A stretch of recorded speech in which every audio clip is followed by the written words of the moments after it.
Alright everybody, today we are going to mix some live drums on the M32 console. I have some live drums playing from Pro Tools back into my console.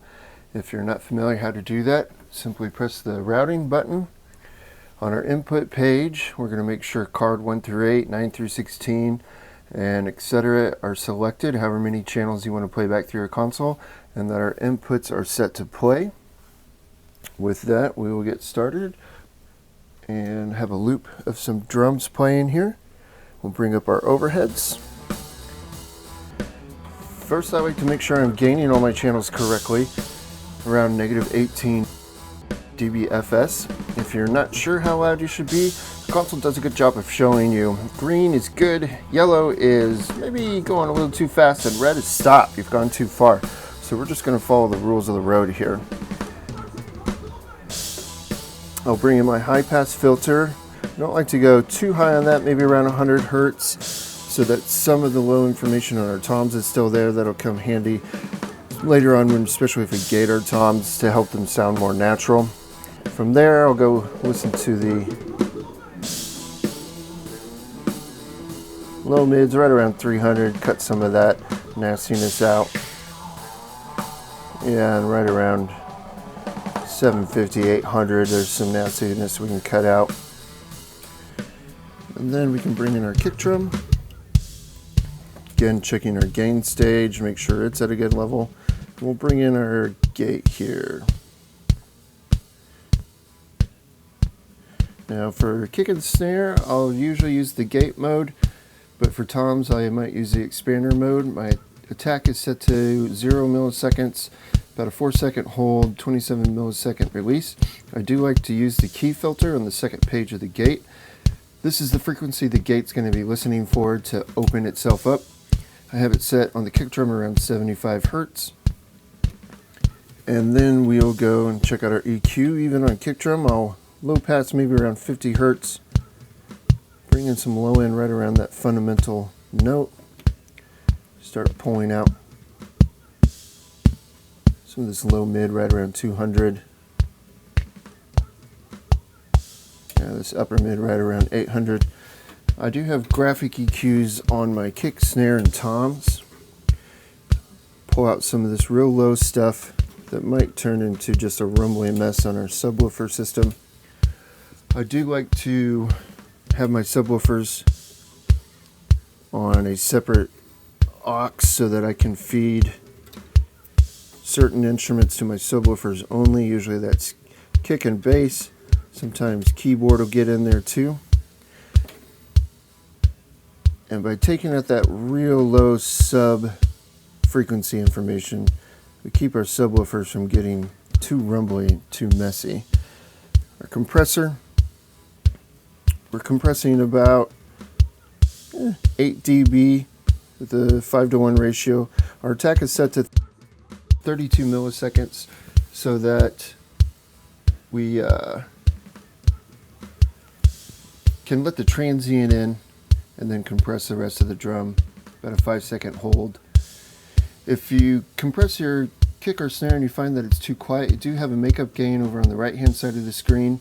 If you're compressing 8 dB, just go ahead and make up 8 dB with that makeup gain.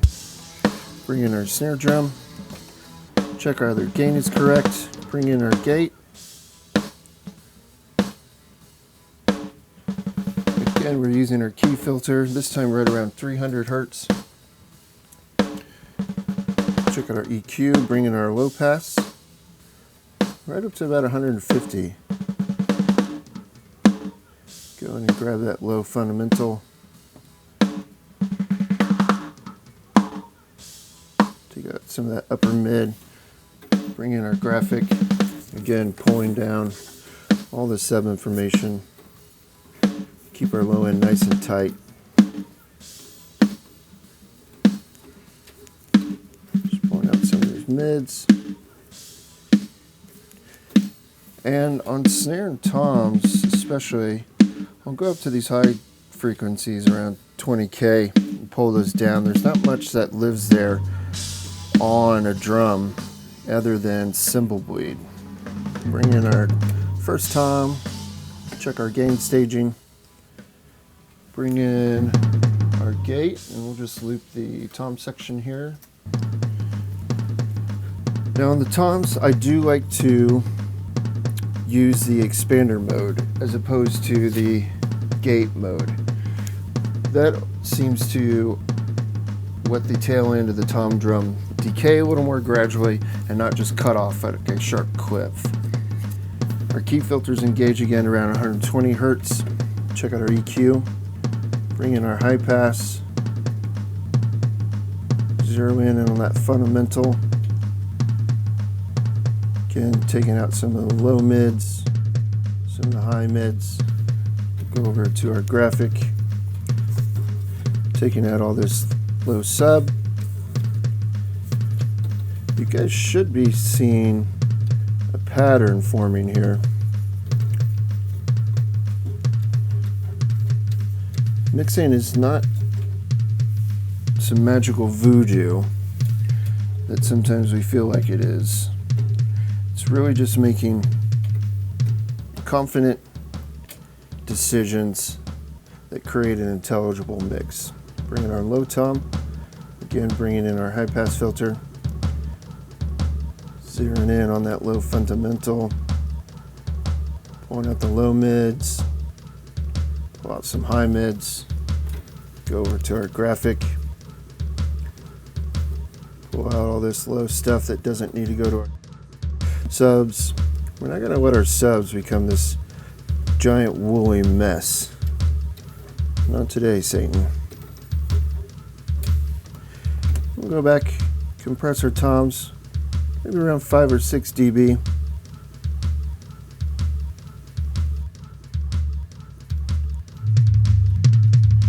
And then last we have a hi-hat mic here.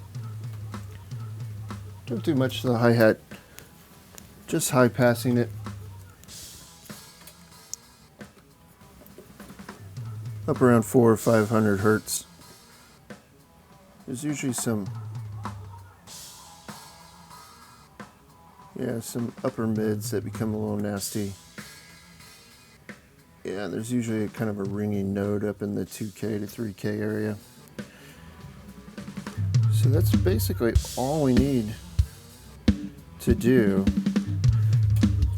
to EQ, compress, and gate our drums. Last thing I like to do is bring in some reverb.